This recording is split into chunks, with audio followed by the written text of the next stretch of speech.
Hello, everyone. This is Nancy Keppel, for those of you who may or may not know me, and I'm going to walk through the online template for our BSW Intro Social Work course.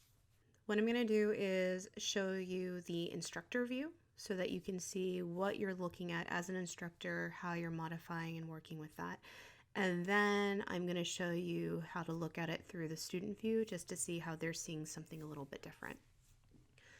So first of all, Dana will send you a template that is relatively blank, but comes with many of these that already are preset. This left-hand menu may or may not pop up. And so the first thing I always teach students is that you want to check for the left-hand menu and go ahead and make it visible. Instructor's notes are really great in the sense that the template is already provided by Dana, giving you a sense of what's supposed to go in what section and what it's useful for. I also tend to add additional information around the pedagogy that is guiding how I've designed the coursework so that anyone else who's teaching the course can kind of crack inside my head, but also know that they can reach out to me directly to be able to navigate how to think through how I set up the course. This, you'll notice, has a little square with a slash through it, and all that means is that it's hidden from the students. So when we go to student view, right, and so as an instructor, we can see student view this way. What you'll notice is all those links disappear. This getting started section is also something that Dana has created. You can put in a welcome video or message placeholder. There's a variety of ways of doing that. I do not have one in this template because I want that video message to be specific to the individual instructor. It's a way of showing your presence. What's really great, and I set actually this introduction expectations discussion board as a % of final grade. This is not necessarily how the template comes, but for me, I found I'm working with students who are aged between 18 to 21 typically, and if you don't have some type of incentive, whether it be grade or some type of learning objective around it, people tend to not do it. There's different ways to do introductions and expectations too. Discussion board, I think, is the lowest tech and best way to do it. You can also experiment with VoiceThread and to actually do interactive introductions. Course objectives are something you fill in from the course. I took this directly from the syllabus. And communication expectations are also specific to the instructor, so that's left blank for a template. It's really important to fill this out and also convey that as much as possible in your introductory video message. Technology requirements are also embedded and created by Dana. There's academic resources, and then this link right here that Dana created automatically skips into the syllabus. So when we click on this, so in this case, we don't see a syllabus, right? So let's go to, that's because in this particular course, I've set it up where it can be established for both summer content, which is like an 8-week course format, or a fall content, which is the 16-week course format. And so in this case, I have two different templates available hidden. So I gave some instructions about how to navigate and choose and then update this information. So basically, instructor's notes, I always start there and then loop back to it at the end. Resources for building your course comes standard to Blackboard if you have time to navigate, want to build up that skill set. Mid-semester feedback form is something that will pop up when the mid-semester feedback is available. So announcements, right? So announcements, again, Dana already provides you this wonderful, wonderful example of how to think about it. There is instructor information, which again is already set up for you. Getting started, which is pretty much primarily set up for you, except that you have to fill in the video and message, the course objectives, communications and expectations, and everything else pretty much is set for you, which is great. I tend to leave these as B, right? Syllabus, you want to input a template for the syllabus that any instructor can modify. So let me open this up. Here we go.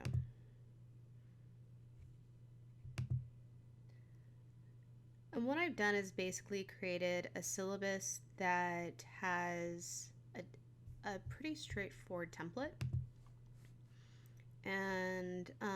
I've highlighted in yellow and put in red text anything that needs to be updated so that it's very clear where the updates are needed. This is following our master template for the most part. I've got the text information that I've already pre-selected for the course. That's really important to be selected in this online context because all of the comprehension quizzes are based on this text. And then, all the online components that I've programmed in are already here. There is one synchronous component that is about a current events discussion that I've embedded, and then the major project. One thing to think about when you're developing syllabi in this context is you want to make sure that you're very clear about the day and date that each module is done.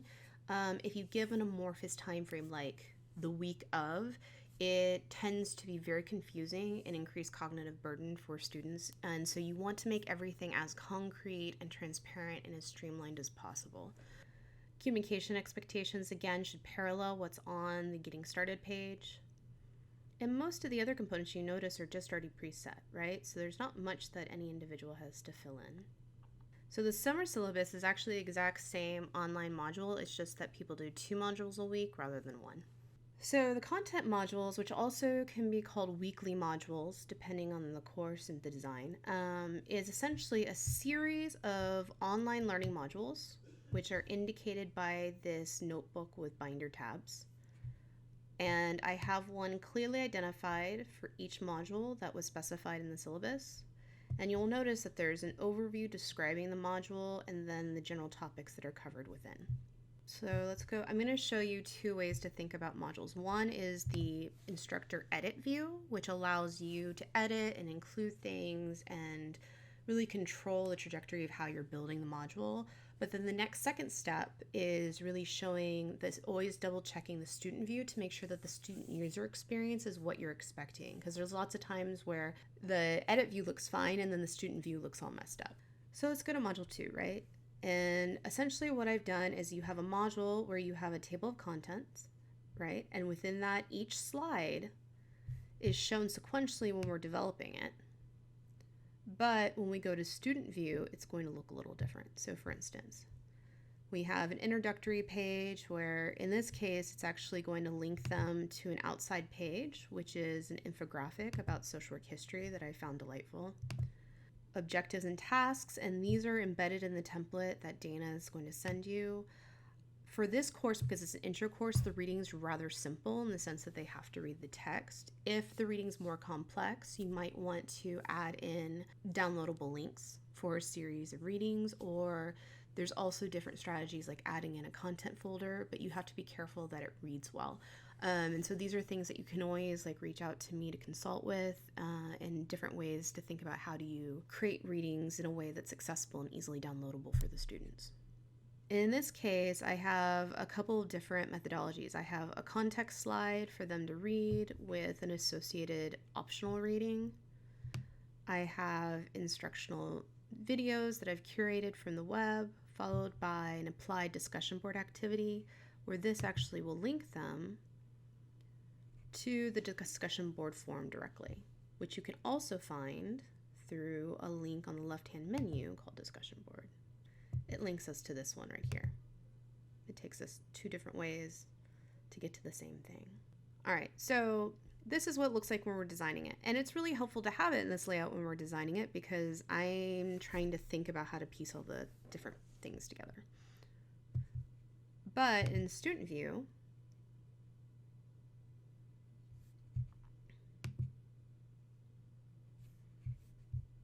they would find the module and say, okay, I have to do this week's module. And here you'll see a series of sequential slides, right?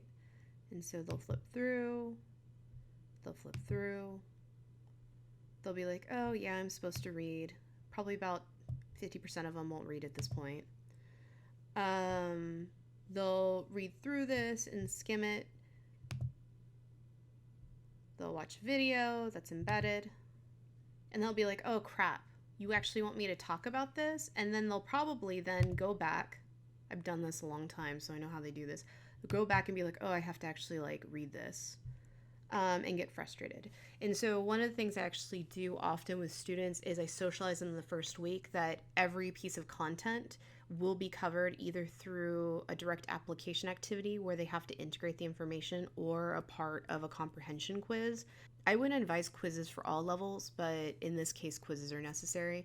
If you socialize them early that they actually need to sit and read the information or watch the videos because they know that they're going to be held accountable for it, they will. If you don't set any type of evaluation or application where they have to stop, integrate information, they'll literally flip through and not watch the videos.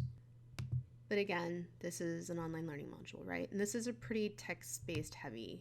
And then they have a quiz. To open the quiz, I always have it open outside. And then this is an example of the quiz where they'll just begin it. And then they'll answer like a series of questions that I've designed and embedded into the module. And that's one complete module. So pretty much this is going to be standard across, hopefully across most, which is where you'll see announcements, instructor information, this getting started page that everybody should have that's pretty consistent, a syllabus page, a content or a weekly module section where you'll put the online modules. And then there's either an assignments folder. Sometimes people say upload assignments here, or in this case, I had one major assignment they were uploading, so I went ahead and called it the volunteer project. There's a discussion board link that you'll want to keep in so that you can utilize that too. The My Grades and Sent email are specific to the student, and we just typically pop those in at the end. So for a volunteer project, which is also probably called assignments, this is really where I'm putting in information, but really inputting, I'll sometimes upload instructions specific to the assignments in addition to actually having links where people will input information. So in this case, this was just a short answer form for them to input information about whether or not they've actually found a volunteer organization. And then this is then an example of an assignment where they are uploading their written submission of their assignment. What's really cool is you can actually create your own rubric for easy grading too. So students don't see that, right? But then if we go into the edit mode, we can actually edit, right? We can edit the assignment where I could put more instructions or description. I could attach any files for instructions. You want to specify a due date. That becomes really important. It'll flag when they're late. But also you can add in rubrics and actually create your own rubric for easy grading. What's great though, and so you're like, what? They only have one assignment. But the reality is that most of the assignments are embedded inside the content module. So for instance, typically in this course, we have kind of what we call workouts, right? Or short low stakes assignments. And in this case, what we've done is just embedded it in. So this was an assignment they completed about social work values and ethics, where they responded to specific case vignettes. And so instead of keeping it as a standalone assignment, it's now embedded in the online content. By allowing to have this consistency in structure, then it gives me room to be more creative and to ask them to do things that might be a little bit uncomfortable, like going off into a social media web search or contacting partners and talking with them. So I guess the takeaway message is that the core template is there. You just need to fill it in and make sure that it flows and double check that what you see versus what the student sees is aligning. Now, if for some reason you have issues with how to fill in that content, that's a completely separate conversation and we can talk about that. That's where Codal is actually helpful. That's where this resources for building your course is also helpful. Know that the learning curve for navigating Blackboard and understanding how to implement all these different types of tools, it takes time. And so what I always say is start simple, build up.